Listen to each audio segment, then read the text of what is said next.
Money, we all need it, we all want more of it, but have you ever wondered why we treat money the way we do? Why do some people save obsessively while others spend recklessly? Why do smart people make dumb financial decisions? Today we're diving deep into the psychology of money, and trust me, it's not just about math, it's about behavior, emotion, and the hidden beliefs that guide our financial choices. We like to think of ourselves as rational beings, carefully calculating our every move. But when it comes to money, our emotions often take the wheel. We make financial decisions not with spreadsheets and calculators, but with a cocktail of feelings: fear, hope, excitement, regret, even shame. Think about it. Why do people buy luxury cars they can't afford? Racking up debt just to project an image of success. Why do others hoard cash under the mattress, distrusting banks and fearing the unknown? It all boils down to our emotional relationship with money, shaped by a lifetime of experiences and influences. Our upbringing, our culture, the stories we tell ourselves about wealth and poverty, these factors intertwine to create a complex web of beliefs that dictate how we earn, spend, save, and invest. For some, money represents security, a safety net against life's uncertainties. For others, it's a symbol of freedom, the key to unlocking experiences and opportunities. And for many, it's a measure of self-worth, a tangible representation of their value in the world. Understanding these deep-seated emotions is crucial to making sound financial decisions. Because when we're driven by fear or insecurity, we're more likely to make impulsive choices that sabotage our long-term well-being. Each of us carries a unique money story, a narrative woven from our earliest experiences with money. It's the sum of the lessons we learned, the beliefs we absorbed, and the emotions we witnessed growing up. Imagine a child who watched their parents struggle paycheck to paycheck, constantly anxious about bills and debt. That child might internalize a deep-seated fear of financial instability, leading them to hoard money even as adults, even if they achieve financial success. On the other hand, someone raised in affluence might develop a sense of entitlement or a lack of appreciation for the value of money. They might spend recklessly, assuming wealth is a given, until a financial setback forces them to confront the reality of their situation. Our money story isn't always rational or logical.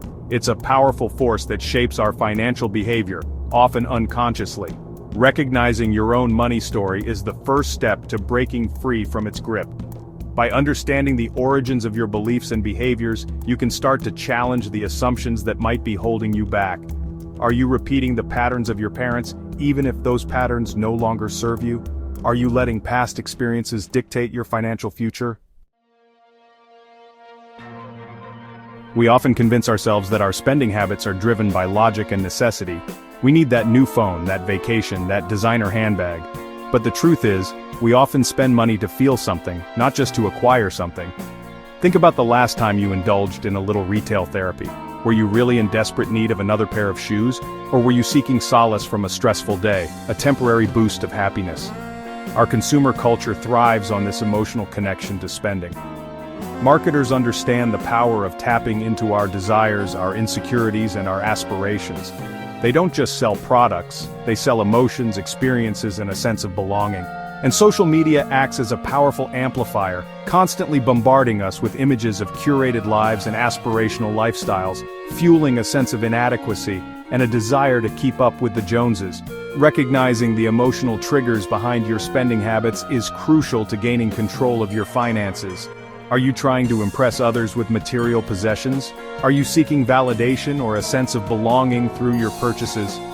By becoming more mindful of the why behind our spending, we can break free from the cycle of impulsive purchases and find more fulfilling ways to meet our emotional needs. Chapter 4: Why We Struggle to Save. In theory, saving money should be simple. Spend less than you earn, put the rest aside. Yet for many, saving feels like an uphill battle. Why is it so hard to resist the allure of instant gratification and prioritize our future selves? Our brains are wired for immediate rewards. Spending money triggers a rush of dopamine, the feel-good neurotransmitter that reinforces pleasurable behaviors.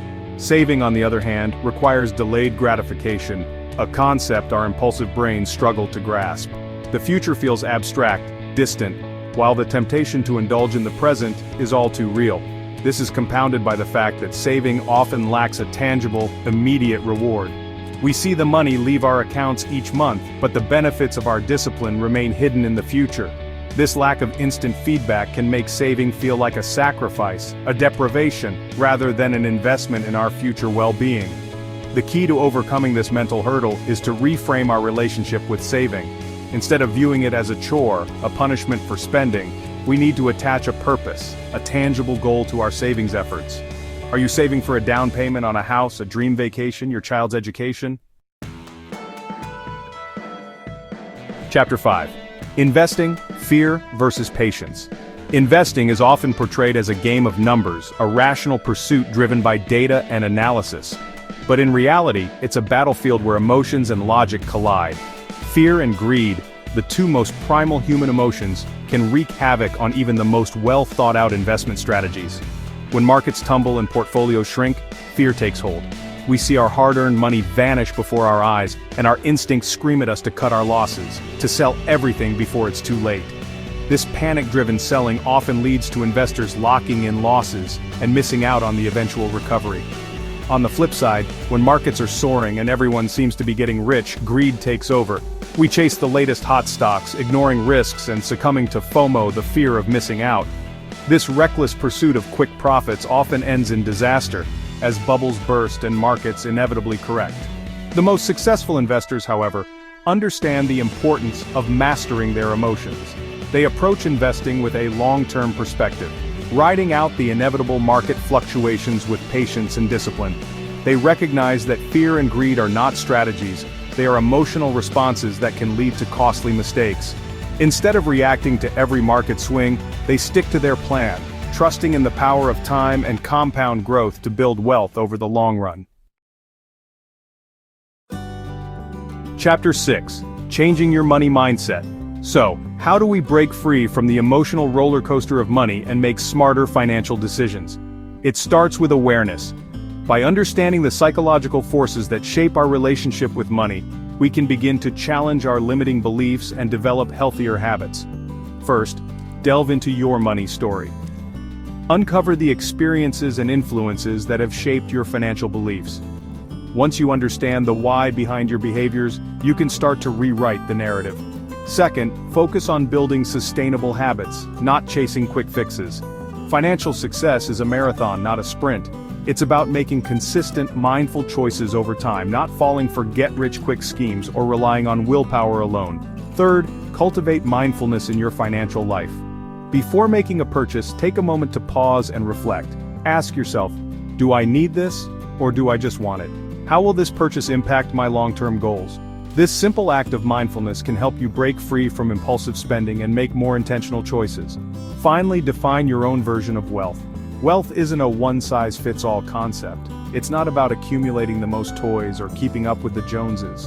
True wealth is about having the freedom to live a life aligned with your values, to pursue your passions, and to spend your time and resources in ways that bring you joy and fulfillment. Money isn't just a number, it's a mirror. It reflects your values, your fears, and your dreams. Learn the psychology behind it, and you'll master more than just your bank account. If this video helped you see money differently, hit that like button, subscribe, and share with someone who needs to hear this.